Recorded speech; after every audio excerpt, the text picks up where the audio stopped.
Sikat sa eskwelahan ang lumang CR sa likod ng gym. Halos lahat ng estudyante, kahit matatapang, umiiwas doon. Sabi-sabi may multo raw ng estudyanteng nalunod sa mismong lababo. Oo, sa lababo. Pero ako, hindi ako naniniwala sa mga kwentong ganon.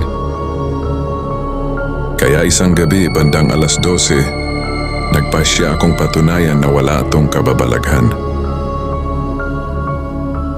Pagpasok ko, unang bumungad ang amoy ng lumang bakal at nabubulok na kahoy.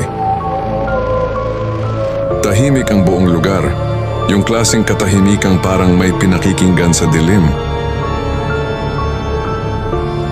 Habang naglalakad ako papasok, ramdam ko na parang may humahabol na malamig na hangin, kahit sarado naman lahat ng bintana.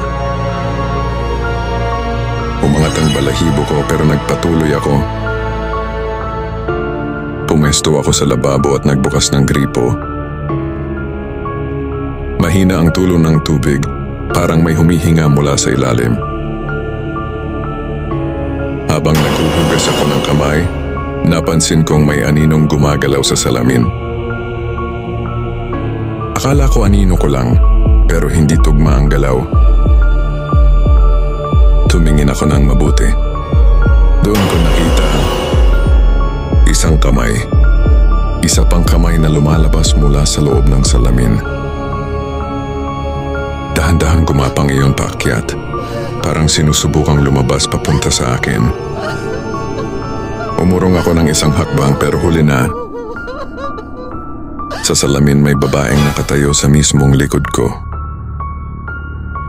Maputla ang balat, mahaba ang buhok at ang mga mata, lahat dugo.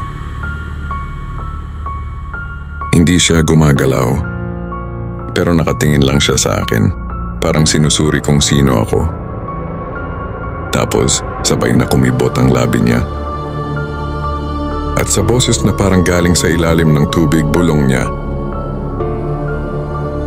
"Hindi ka naman estudyante dito, di ba?"